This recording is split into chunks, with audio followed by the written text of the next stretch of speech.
마태복음 13장 1절부터 9절까지 하나님의 말씀, 마태복음 13장 1절부터 9절까지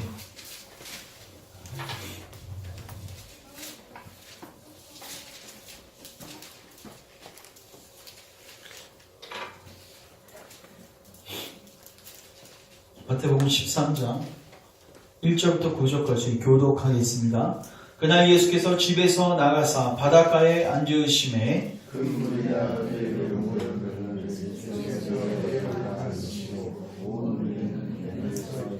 예수께서 비유로 여러 가지를 그들에게 말씀하여 이르시되 씨를 뿌리는 자가 뿌리러 나가서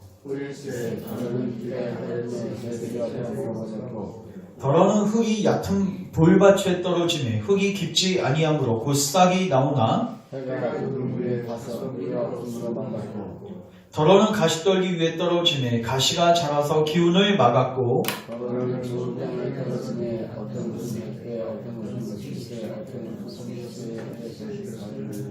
같이 읽습니다. 귀 있는 자는 들으라 하시니라. 아멘. 기도하겠습니다. 하나님, 오늘도 주의 말씀으로 주의 백성들에게 은혜를 베푸소서. 특별히 이 말씀을 통해서 하나님, 우리 삶을 향한 하나님의 뜻을 선명히 깨닫고 겸손히 청종하고 순종하고 생명의 길로 걸어가는 주의 백성들 될 수 있도록 성령이 오늘도 나타나시고 일하여 주시고 강력하게 역사하옵소서. 부족한 점을 십자가 뒤에 감춰주시고 오직 하나님의 말씀만을 순수하게 주의 뜻 본이대로 증거하게 하시고 증거할 때 성령님의 나타나심이 있게 하소서. 예수님의 이름으로 기도합니다. 아멘. 오늘은 마태복음 13장 1절부터 9절 말씀을 가지고 따라하겠습니다. 유효한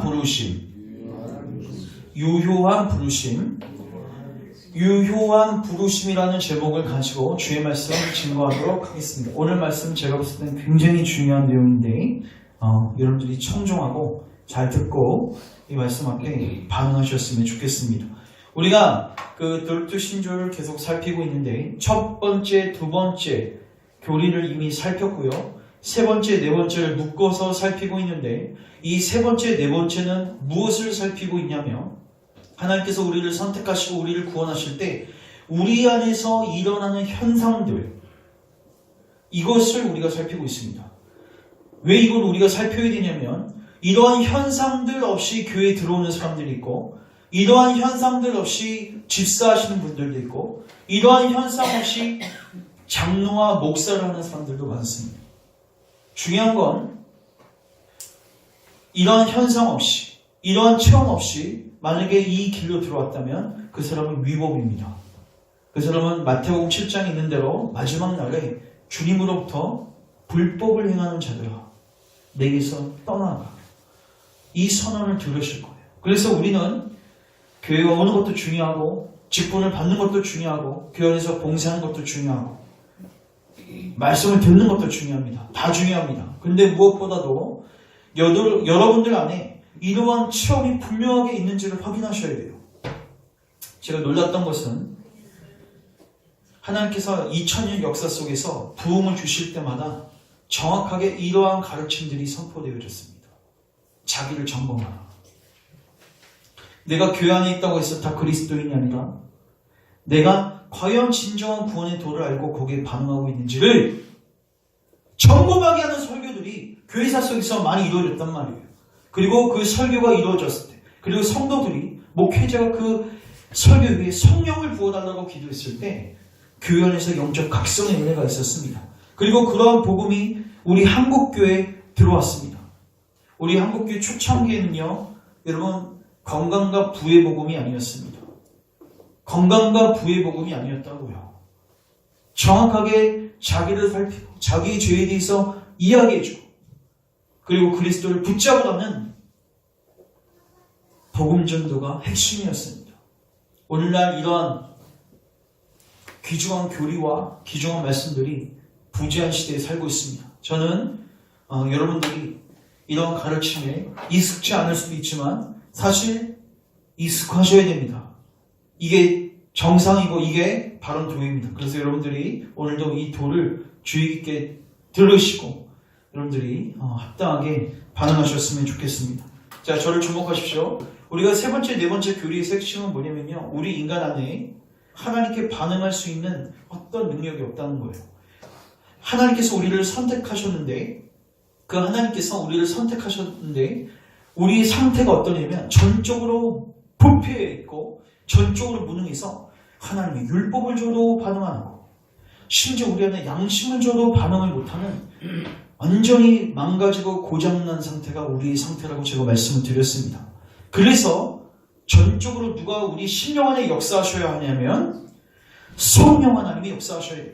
저는 때로는 설교하다가 미안하고 죄송하지만 여러분들을 보면서 시체와 같을 때가 있습니다. 시체와 같을 때가 있어요. 우리가 몸이 움직인다고 해서 생명이 아니다. 하나님께 반응하는 게 생명입니다. 어느 때 보면 이야기를 해도요. 야, 하나님께 내가 죽어있는 모습들을 볼 때가 있어요. 저는 그걸 볼 때마다 낙담스럽습니다. 그리고 기도할 수밖에 없고. 오늘 우리가 살피는 이 유효한 부르심은요. 이 부분과 관련되어 있습니다. 여러분들이 잘 살폈으면 좋겠습니다. 하나님께서는 전적으로 무능력하고 전적으로 타락한 인간들을요. 구원하실 때 당신의 주권으로 부르십니다. 따라하겠습니다. 당신의 주권으로 부르십니다. 반드시 부르십니다. 여러분 찬양하시죠? 나를 지으시니가 하나님. 그 다음에 뭐죠? 나를 부르신 이도 하나님. 우리는 그 찬양을 많이 부릅니다. 그 하나님의 부름을 여러분 들으신 적이 있습니까? 하나님의 콜링을 받으신 적이 있습니까? 이게 뭐 주의 종으로 부르신다는 거 말고 하나님의 자녀로 부르신 그 부르심을 들으신 적이 있냐는 거죠. 이런 교리들이 다 사장되어 있고 단순히 그 교회 나와서 교회 생활 좀 하면 그게 교인이라고 착각하게 만드는, 저는 오늘 여러분들에게 진정한 구원의 도를 알려드릴 겁니다. 사실 이 유효한 부르심이라는 주제로 회심한 사람들이 굉장히 많습니다. 이러한 주제를 듣고 하나님께 반응해서 역사 속에서 귀중하게 쓰임받았던 목사님들과 성도들이 많단 말이에요. 여러분들 안에도 이러한 은혜가 있었으면 좋겠습니다. 하나님은 반드시 역사 속에서 당신이 택한 자들을 부르십니다. 하나님은 아브라함을 부르셨습니다. 예수님은 12 제자를 부르셨습니다. 사도들은 설교를 통해서 성도들, 수많은 회중들을 불렀습니다. 이걸 우리는 외적 부르심이라고 합니다. 외적 부르심은 뭐냐면요, 겉으로 부른다는 거예요. 특별히 누구를 통해서요? 설교자를 통해서 부릅니다. 고린도전서 2장에 보면요, 하나님께서 따라하겠습니다. 전도에 미련한 것으로 부르셨다. 그리고 사도 바울은 전도했습니다. 전도의 핵심은 뭐냐? 고린도전서 2장 뒷부분 가면 그리스도를 증거하는 겁니다. 십자가에 못 박혀 죽으신 그리스도를 전하는 것입니다. 이게 뭡니까? 부르심입니다. 하나님께서는 선택한 자들을 구원하실 때 반드시 설교자를 보내시고 그들로 하여금 죄에 대하여 하나님의 율법에 대하여 듣게 하시고 그리고 자신이 죄인임을 깨닫게 하시고 궁극적으로 그리스도를 보게 하십니다. 그래서 여러분들이 교회 다니시지 않고 말씀의 자리에 가지 않으면 구원받을 확률이 제로입니다. 우린 로마 카톨릭처럼 교회가 구원을 준다고 얘기하지는 않습니다. 맞죠? 구원은 예수님으로부터 옵니다. 근데 그 예수님을 소개하고 예수님을 전하는 기관이 어디입니까? 교회입니다. 그래서 종교개혁자들 또한 로마 카톨릭하고는 구조는 다르지만 교회 밖에는 구원이 없다고 이야기했습니다. 왜요? 믿음은 어디서 생겨요? 들음에서 나기 때문에.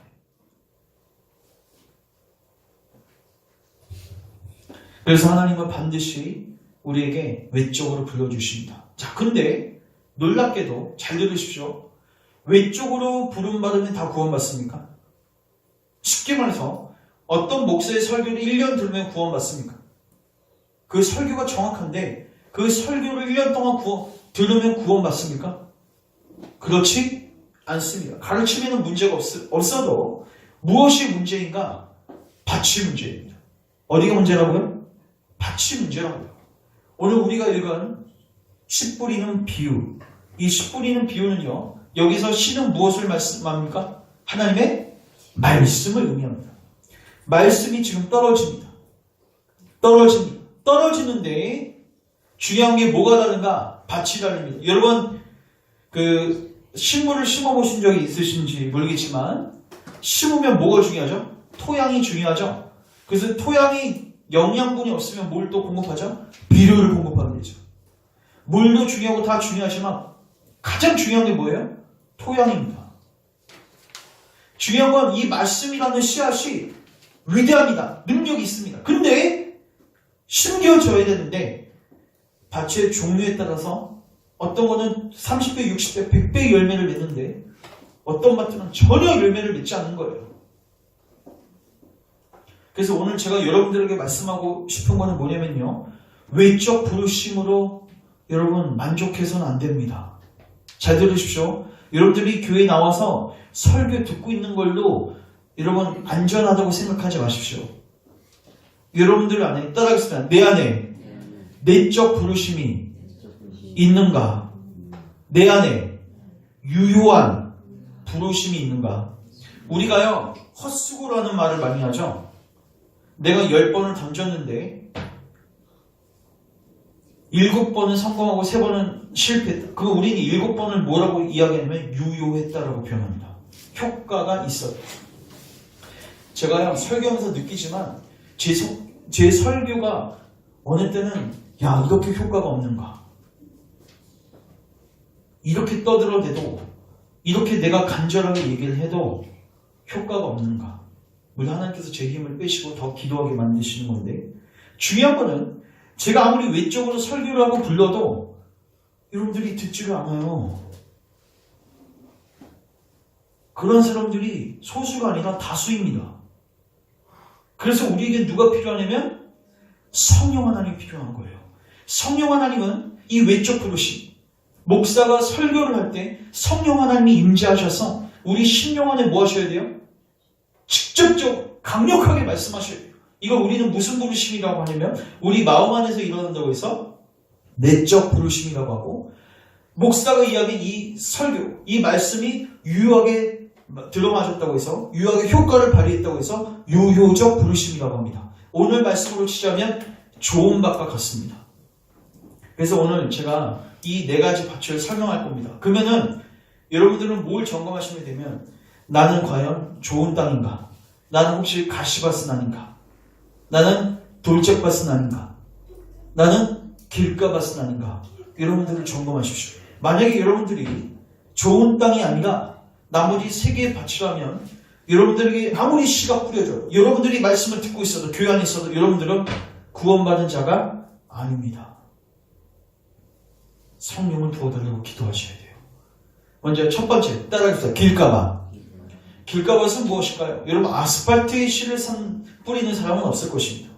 왜요? 전혀 열매만 맺을 걸 기대할 수가 없는 밭이에요. 맞죠?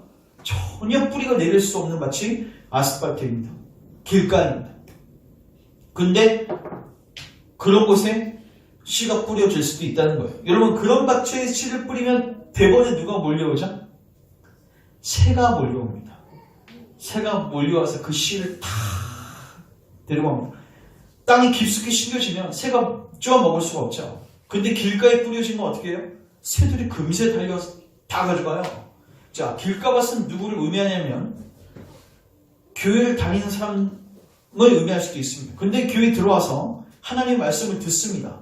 근데 자기 생각이 가득 차 있고 자기가 살고 있는 삶의 이런 모든 생활들이 자기 모든 것을 지배하고 있어서 말씀을 들어도 전혀 감흥도 없고 니는 떠들어라 나는 오늘 듣고 나는 내일 잊어버린다. 이런 자세로 말씀을 듣는 사람들. 당연히 집에 가면 기억나는 게 있을까요? 다 새에게 뺏겨버리는 거예요. 사탄이라는 새가 와서 여러분들의 마음에 있는 씨앗을 전부 다 뭐 하는 거예요? 걷어가는 거예요. 여러분 잘 보십시오. 여러분 말씀 들으시면 집에 가면 곰곰이 묵상하십니까? 아니면 TV 트시고 그날 바로 다 까먹고 다 잊어버립니까? 여러분 만약에 여러분들이 그렇게 말씀을 듣고 그렇게 일주일을 허송세월하게 보내고 계신다면 제가 아무리 떠들어 대봤자 여러분 이 말씀은요 무익합니다. 여러분들한테 유효하지 않다는 말이에요. 특별히 그 사람들의 특징이 뭐냐면요, 하나님 말씀을 들어야 되는데 자기의 고집이 있어요. 자기 생각이 주관이 강력해요. 자기의 경험, 자기의 철학이 분명해요. 그래서 하나님께서 회개하라고 하고 악한 길에서 떠나라고 하고 그리스도로 나오라고 해도 전혀 반응하지 않습니다. 교회는 나올 수 있습니다. 그런 사람들이.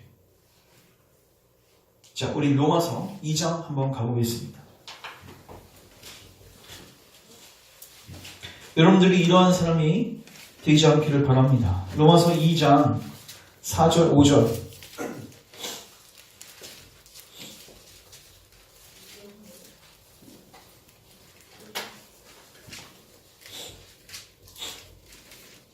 로마서 2장 4절 5절 같이 한번 읽겠습니다. 시작. 혹 내가 하나님의 인자하심이 너를 인도하여 회개하게 하심을 알지 못하여 그의 인자하심과 용납하심과 길이 참으심이 풍성함을 멸시하느냐. 다만 내 고집과 회개하지 아니하는 마음을 따라 진노의 날고 하나님의 의로운 심판이 나타나는 그날에 임할진 너를 내게 쌓는도다. 영어에 이렇게 성경이 이렇게 써 있습니다. 너가 너무 stubborn, 너가 완고하고 고집스러워서, 그리고 네가 turn from your sin, 너의 죄로부터 돌이키는 것을 refuse, 거절해서. 뭐예요? 여러분, 설교는 무엇이죠? 설교의 핵심은 회개하고 복음을 믿으라.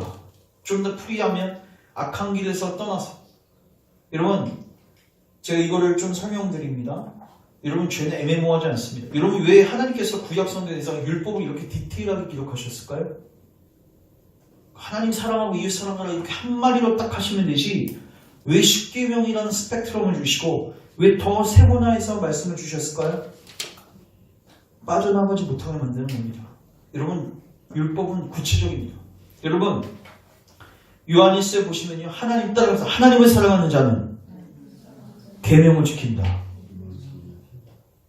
여러분들이 하나님을 사랑한다고 하면서 하나님의 계명을 지키고 있지 않다면 여러분들은 하나님을 사랑하는 것이 아닙니다. 왜 하나님께서 이 말씀을 하셨냐면, 많은 사람들이 계명을 지키고 있지 않으면서도 자기가 하나님을 뭐하고 있다고 생각해요? 사랑하고 있다고 착각해요.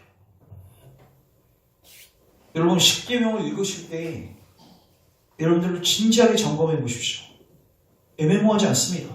여러분, 종교개혁자들을, 특별히 성 어거스틴을 회심시켰던 말씀이 뭔지 아십니까? 요거 하나 찾을게요. 로마서 한번 13장 가보십시오. 로마서 13장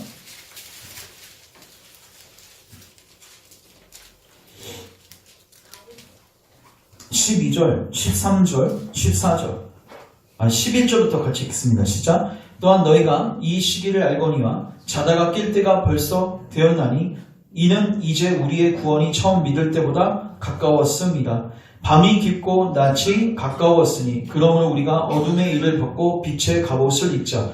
낮에와 같이 단정히 행하고 방탕하거나 술 취하지 말며 음란하거나 호색하지 말며 다투거나 시기하지 말고 오직 주 예수 그리스도를 옷 입고 정욕을 위하여 육신의 일을 도모하지 말라. 아멘. 이게 어거스틴을 회심시켰던 말씀입니다. 애매모호하지 않습니다. 음란하고 호색하면서 시기하고 질투하면서 나 하나님 사랑하고 있고 나 제대로 가고 있다? 거짓말하지 마십시오. 여러분, 복음은요, 여러분들로 하여금 이 악한 길에서 반드시 떠날 것을 요청합니다. 여러분, 혹시 하나님 앞에서 숨겨진 죄를 갖고 계십니까? 나 이거는 못 버리겠는데요. 그게 싫어서 하나님 앞에 나오는 것을 거절하고 말씀을 들어도 여러분의 고집 때문에 전혀 반응하지 않는, 오늘 아침에 보니까 그 배우 신성희 씨가 소천했더라고요. 들으셨나요? 그분이, 제가 삶을 이제 디테일하게 보지는 못했지만 그분이 과거에 화려했던 스타들의 삶들을 봤습니다. 한편으로 굉장히 많은 것을 누렸고 얻었습니다. 근데 그와 동시에 이루어지는 밑에서의 일들.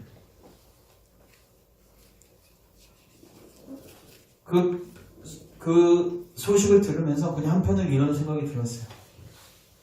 우리 작년인가 이렇게 TV에 나와서 암 투병하고 있을 때 자기는 암을 이길 수 있다고 호언장담하면서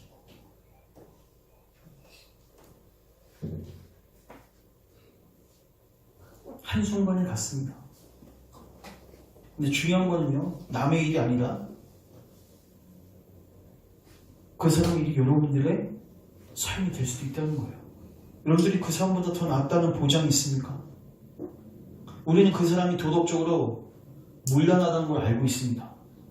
많은 사람들이 그 사람을 손가락질합니다.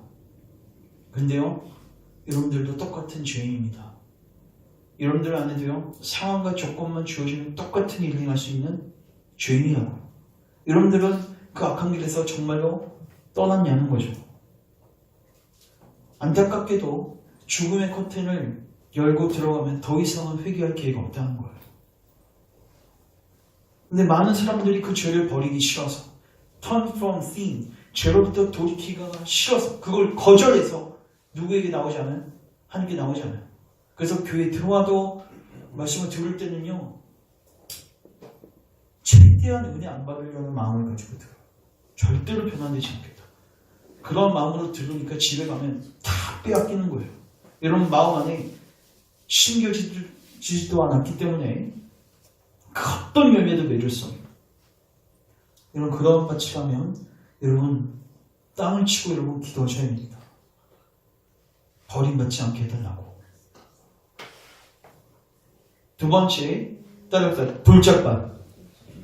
돌짝밭은 어떤 밭이냐면요, 따라합시다. 말씀을 듣되 기쁨으로 듣습니다. 자, 잘 보십시오. 말씀을 들을 때 기쁨으로 듣습니다. 그래서 믿음도 있어요. 기쁘니까 뭐예요? 행동해야 해요. 행동하죠? 교회에서 열심히 봉사도 합니다. 근데요, 박해와 고난이 오면요, 자기가 기대했던 대로 자기 삶이 이루어지지 않으면요, 바로 신앙을 뭐합니까? 떠납니다. 오늘날에 교회에 와서요, 참된 믿음을 갖지 않는 사람들, 좋은 땅에 뿌려져서 열매 맺지 않는 사람들은요, 거의 다 돌짝밭이거든요. 그 사람들은 특징이 뭔지 아십니까? 한 5년, 10년, 20년 신앙생활 하다가 어느 순간 보면 교회 없어요. 나중에 교회를 아예 안 다녀요. 그리고 자기 신앙을 부정해버립니다. 여러분 그런 사람들 많이 보셨죠? 제가 예전에 중고등 때 저하고 같이 신앙생활했던 친구들을 예전에 한번 20대 중반 때 한번 본 적이 있는데, 놀랐던 게 그때만 수련회 가서 뜨겁게 같이 기도하고 예배했던 친구들 중에서 놀랍게도 한 90%는 교회를 아예 안 다니고 있었어요. 그들이 갖고 있었던 신앙은 무엇일까요? 그들이 갖고 있었던 신앙 고백, 그들이 했던 찬양은 무엇일까요? 이거 고민 안 해보셨습니까? 전형적인 일시적 믿음입니다. 그럼 제가 묻겠습니다. 왜 이런 일시적 믿음이 태동될까요? 자, 제가 이 일시적 믿음이 발생하는 원인을 제가 설명하겠습니다. 여러분, 우리 인생에 있어서 가장 중요한 문제가 무엇입니까? 영생의 문제죠. 죽음의 문제고 구원의 문제입니다. 이 문제를 다루지 않고 전부 다 교회에 와서 다루는 문제들이 건강의 문제, 부의 문제, 관계의 문제 있다는 거예요. 물론 그리스도 안에서 해결은 받을 수도 있습니다. 그러나 그거는 여러분들의 본질적 문제가 아니란 말이에요. 근데 그거를 메인 문제로 제시를 하고 그거를 해결해 주니까 기쁨으로 따라 안 따라요? 따르죠. 기도도 쫓아가고 새벽기도도 나오고 1차 문제도 드리고, 근데 마저 그 사람이 건강의 문제를 다시 갖게 돼요. 어떻게 되겠습니까? 주님 떠난 거죠. 대표적인 케이스가 이스라엘 백성들입니다. 이스라엘 백성들이 홍해의 놀라운 기적을 봤습니다. 바로 뭐하죠? 하나님을 찬양합니다. 미디암으로부터 시작해서 수많은 여인들이 주님을 찬양합니다. 근데 바로 다음 장에 수로에서 그리고 마라에서 순물이 나오고 물이 없을 때 그들이 뭐합니까? 대번에 하나님을 대적하고 불평합니다. 그리고 궁극적으로 하나님을 떠나는 거죠. 왜요? 주님을 떠나는 목적이 뭐예요? 영생을 얻기 위해서. 하나님과 관계 회복을 위해서 떠나는 게 아니라 자기 이익을 위해서 세상적인 욕심 때문에, 육체적인 정욕 때문에 주님을 뭐 한 거예요? 따른 거예요. 그러니까 그 기대가 교회에서 충족되어지지 않으면 뭐예요? 교회를 언제든지 떠날 수 있는 거예요. 이게 뭡니까? 일시적 믿음입니다. 시편 106편 갑니다. 시편 106편.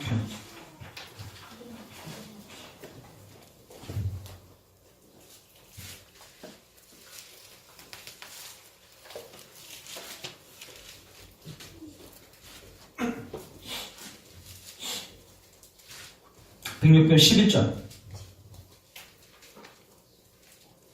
제가 읽습니다. 잘 집중해서 들어보세요. 그들의 대적들은 뭘로 덮으셨어요? 물로 덮으시네. 그들 중에서 하나도 살아남지 못하였도다. 놀라운 기적을 체험했습니다. 이에 그들이 그의 말씀을 뭐 했습니까? 믿었습니다. 그리고 그를 찬양한 노래를 불렀습니다. 그러나 그들은 그가 행하신 일을 곧 뭐 했습니까? 잊어버리고 그의 가르침을 기다리지 아니하고 광야에서 욕심을 크게 내며 사방에서 하나님을 뭐 했습니까? 시험하였도다. 저는 여러분들이 일시적 믿음에 빠지지 않기를 원합니다. 그리고 일시적 믿음에 빠지지 않기 위해서는 제일 중요한 게 예수님을 따르는 목적을 분명히 하십시오. 요한복음 6장에 보면요, 진짜로 믿음이 하루 같다는 사람들이 있습니다. 오병이어 기적을 딱 베푸셨는데 사람들이 막 기쁨으로 몰려들었어요. 나 주님을 추종하겠다. 근데 바로 예수님께서 생명의 도를 전하시니까 다 흩어졌어요.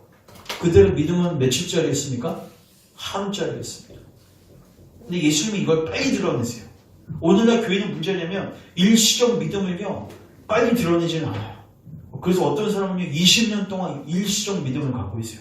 어떤 사람은 죽을 때까지 일시적 믿음 갖고 죽는 사람도 있습니다.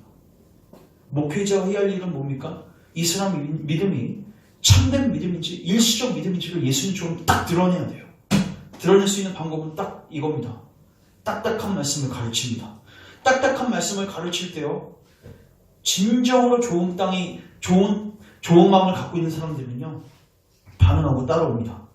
근데요 일시적 믿음을 갖고 있는 이 돌짝밭에 뿌려진 사람은요 재미없다고 떠나갑니다. 왜요? 나에겐 영생이 관심이 없거든요. 여러분들의 상황을 점검하십시오. 자, 세 번째 따라합시다. 가시밭. 가시밭은 뭐냐면요 일시적 믿음보다 좀 좋은 것 같아요. 뭐냐면 그래도 영생 때문에 주님을 쫓아옵니다. 대표적인 케이스가 부자 청년입니다. 여러분, 부자 청년이 예수님께 왜 나왔죠? 예수님 한번 그냥 대화 한번 나눠보고 싶어서 나온 게 아니에요. 뭘 받으려고요? 영생 얻는 방법을 알려고 나왔습니다. 그러니까 그의 관심은 영생에 있는 거 맞아요. 맞죠?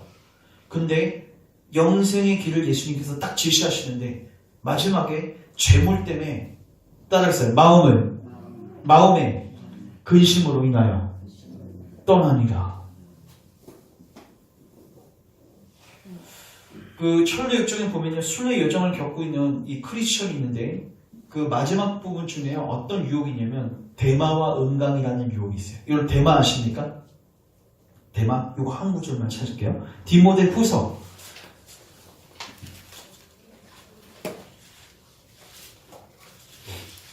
4장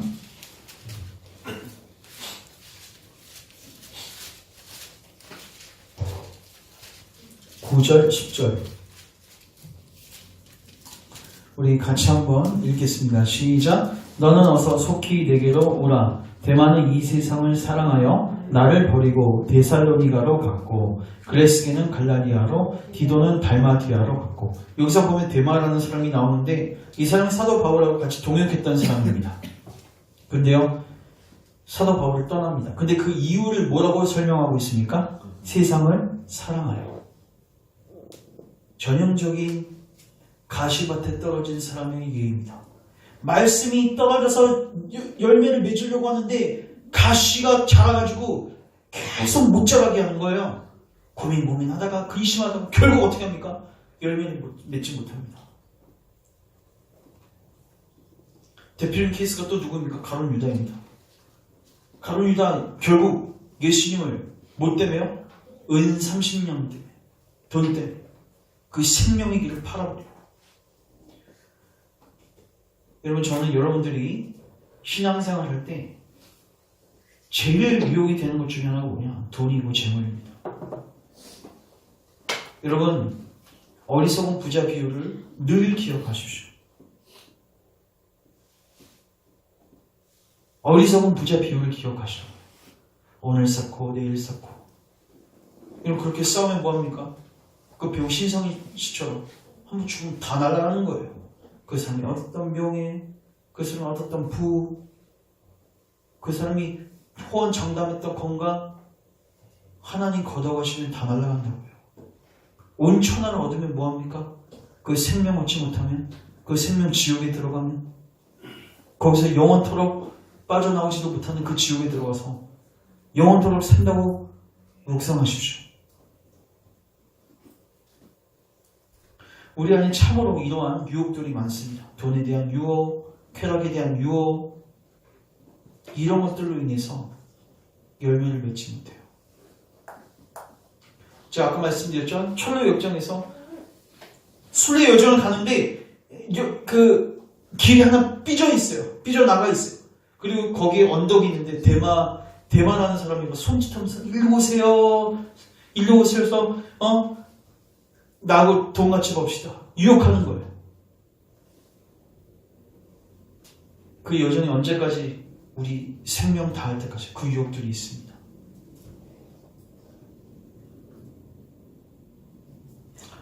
제가 지금 길가 얘기했고요. 가시밭 얘기했고요. 그 다음에 뭐 얘기죠? 돌짝분 얘기죠. 여러분, 우리 사실 이 세 가지 밭은요, 우리에게 늘 다가오는 유혹들입니다. 그리고 그리스도를 처음 믿을 때 굉장히 강력한 견고한 진입니다. 여러분들 안에 이 밭들을 확인하십니까? 여러분의 마음 상태가 이러한 밭이라는 것을 동의하십니까? 그러면 여러분들은 뭐 하시면 될까요? 여러분 자신을 낮추시고 따라서 겸손히 하나님께 마음을 변화시켜달라고 구하십시오. 결국요, 여러분, 좋은 땅은 누가 만들 수 있을까요? 성령 하나님이 만드십니다. 즉, 성령 하나님께서 이 외적 부르심 속에 내적으로 강력하게 불러주셔야지, 이 말씀을 깊숙이 심겨주셔야지 열매 맺을 수 있어요. 저는 이 말씀 읽을 때 두려웠어요. 야, 내가 끝까지 가시 유혹에 굴하지 않고 내가 끝까지 순례 여정을 걸을 수 있을까? 혹시 내가 일시적 믿음은 아닐까? 이 말씀을 오늘 들었고 내일 바로 잊어먹는 이러한 존재인데 내가 이 순례 여정을 걸어갈 수 있을까? 여러분들은 두려움이 몰려오십니까? 좋은 징조입니다. 그리고 여러분, 기도하십시오. 무엇을 놓고 기도하셔야 됩니까? 여러분들의 마음을 놓고 기도하십시오. 성경에 보면요, 우리를 지킬 만한 것들 중에서 무엇을 지켜라? 마음을 지켜. 왜? 생명의 근원이 거기에서 나온대요. 결국 문제는 뭐냐? 여러분들의 마음입니다. 그런데 중요한 건 주님께서 여러분들의 마음을 뭐 해주시겠다? 변화시켜 주시겠다고 약속하셨어요. 그래서 우리에게는 이 새 마음이 필요합니다. 좋은 땅으로 개간해 주시는 성령 하나님의 능력이 필요하다는 거예요. 마지막으로 좋은 땅만 간략하게 살피고 말씀을 정리합니다. 저를 주목하시고 내가 좋은 땅인지 확인하는 두 가지 방법을 알려드리겠습니다. 내가 과연 성령님의 내적 부르심을 받은 경험이 있는지를 확인하는 방법. 반드시 성령님께서 내 안에 내적 부르심을 허락하시면요, 그 전조현상과 후조현상이 있습니다. 일단 좋은 밭이 됐다는 것은요, 땅이 어떻게 됐다는 거냐면 기경이 됐다는 거예요. 여러분, 땅이 딱딱하게 굳어지면 씨가 들어갈 수 없겠죠? 어떻게 땅을 다 모여야 돼요? 다 뒤집어 엎어야 되죠? 이 작업이 바로 뭐냐면 성령의 율법 사역입니다. 즉, 목회자가 복음 먼저 증거하는 게 아니라 십계명을 설교하고 율법을 설교해서 그 심령, 딱딱한 심령을 부드럽게 하고 하나님 앞에 뭐하게 만들어요? 부복하게 만들어요. 여러분들은 사용입니다. 여러분들에게 소망이 없습니다. 그래서 그 심령을 가난하게 만들어요. 여러분, 이 율법 사역을 경험하신 적이 있습니까? 여러분 안에 지옥으로 인해서 두려움에 떤 적이 있으십니까? 여러분들 안에 있기를 바랍니다. 이것 없이 성령께서 부르신 적은 없습니다. 후조연사. 이 사역을 경험하고 나면요, 반드시 안에서 나오는 소리가 있습니다. 따라하겠습니다. 주여, 내가 무엇하기 원하십니까? 제가 다름이 하나 안 들고 딱 하나 예듭니다. 사도 바울이요, 다메섹 도상에서 주님 딱 만났을 때요, 그가 그의 입에서 사도행전 9장 있죠. 한국 성경이 없으면 외국 성경이, 영어 성경이 있죠. 이렇게 고백합니다. 내가 무엇을 해야 합니까? 이게 뭐예요? 주님 발 앞에 엎드려서 내가 지금 살기 위해서 누구의 음성밖에 의지할 수 없어요? 살 길이 주님밖에 없는 거예요. 내가 무엇을 이야기했습니까? 주님이 어떤 이야기를 하시든 간에 나는 그거를 따르겠습니다. 그거에 동의하겠습니다. 이 겸손함과 이 청종하는 자세가 그 심령 안에 부어지게 됩니다. 이게 내가 내적 부르심을 받았는지 안 받았는지를 확인할 수 있는 증거예요. 여러분, 하나님께서 아브라함을 부르시죠? 나는 너의 본토 친척 아비의 집을 떠나 내가 내게 지시할 땅으로 가라. 아비 집을 떠나라는 건 뭐예요? 너의 과거의 수많은 악한 길들, 우상 숭배했던 길들 다 떠나고 내가 내게 지시할 땅으로 가라. 그때 아브라함이 왜요? 거기 왜 가요? 가서 뭐 하는 거예요? 이렇게 따졌습니까? 아니에요. 그는 이미 그 음성을 들었을 때 성령님께서 그 심령 안에 역사하셔서 주님이 무엇을 말씀하시든 간에 난 뭐 하겠습니다? 순종하겠사오니 말씀하고 있어서 이 심령이 되어 있는 거예요. 바로 이 심령이 내가 내적 부르심을 받은 중요한 증거 중에 하나입니다. 그리고 그 심령 안에는 이제 주님이 말씀하십니다. 따라서 회개하고 복음을 믿으라. 악한 길을 떠나라. 동일합니다. 아브라함에게는 악한 길을 떠나라. 아버지의 집을 떠나라고 했고, 사도 바울에게는 네가 핍박했던 그 자리, 교회를 핍박하고 하나님을 핍박하고 예수님을 핍박했던 그 자리, 거기서 나와 이제 나를 따르라. 주님은 반드시 그 말씀을 우리에게 해주십니다. 사랑하는 형제, 자매 여러분, 말씀을 정리합니다. 여러분 안에 이러한 내적 부르심을 경험한 적이 있습니까? 여러분들 안에 주님이 말씀하시면 무엇이든지 듣겠다고 하는 그 간절함과 그런 열망이 여러분들 안에 일어난 경험이 있으십니까? 만약에 없으시다면 여러분 기도하셔야 합니다. 그러한 유효한 부르심 없이 구원받은 사람은 단 하나도 없으며, 부르심이 없으면 의롭다 하심도 없고, 의롭다 하심이 없으면 영화로우심도 없습니다. 따라해서 부르심이 없으면 의롭다함도 없고, 의롭다함이 없으면 영화로움도 없습니다. 지옥입니다. 저는 저도 그렇고요, 여러분들이 교회를 놓고 또 가족들을 놓고 성령을 부어주셔서, 우리가 아까 첫 찬양이 뭐였어요? 주님의 성령 부어주셔서. 성령이 오시면 무엇을 하십니까? 우리를 불러주시는 거예요. 우리를 불러달라고 기도하세요. 정할 수 없는 은혜로 우리를 불러달라고 기도하세요. 아브라함을 꼬꾸러뜨리시고 사도 바울을 변화시키시고 강력하게 그들을 하나님의 사람으로 만드셨던 그 부르심을 우리에게도 부어달라고 기도하세요. 그리고 하나님이 부어주시니 부르심이 여러분들에게 느껴지시거든. 이제는 겸손하게 주님께 응답하십시오. 내가 어떻게 해야겠습니까? 거절하지 마시고 그러한 겸손함과 그러한 하나님께 대한 온전한 응답이 여러분 가운데 일어나서 참된 구원의 도를 걷는 여러분 되시기를 주님의 이름으로 축원합니다. 기도하겠습니다. 하나님, 오늘 굉장히 중요한 주제를 살폈습니다. 참으로 교회는 오랫동안 다녔지만 성령님의 유효한 부르심을 경험한 적이 없는 우리의 연약한, 우리의 모난 모습들을 보게 됩니다. 주여, 우리를 불쌍히 여겨주시고 이제 성령님 우리 심령 안에 강력하게 일하여 주셔서, 주님 우리를 강력하게 불러주셔서, 정할 수 없는 은혜로 불러주셔서 우리로 하여금 응답하고 영원한 길을 걷게 하옵소서. 특별히 악한 길을 나오라. 거기 있으면 죽는다. 예수 그리스도를 붙잡아라. 예수 그리스도를 따르라. 너무나도 단순하지만 너무나도 우리의 생사를 주관하고 관할하는 이 중요한 명령 앞에 우리가 진지하게 반응하고 속히 반응할 수 있도록 주님 역사하여 주시옵소서. 그러므로 이 공동체 안에 회심한 자들이 많아지게 하시고 진정한 구원의 도를 체험하는 자가 많아지게 하여 주시옵소서. 예수님의 이름으로 기도합니다. 아멘.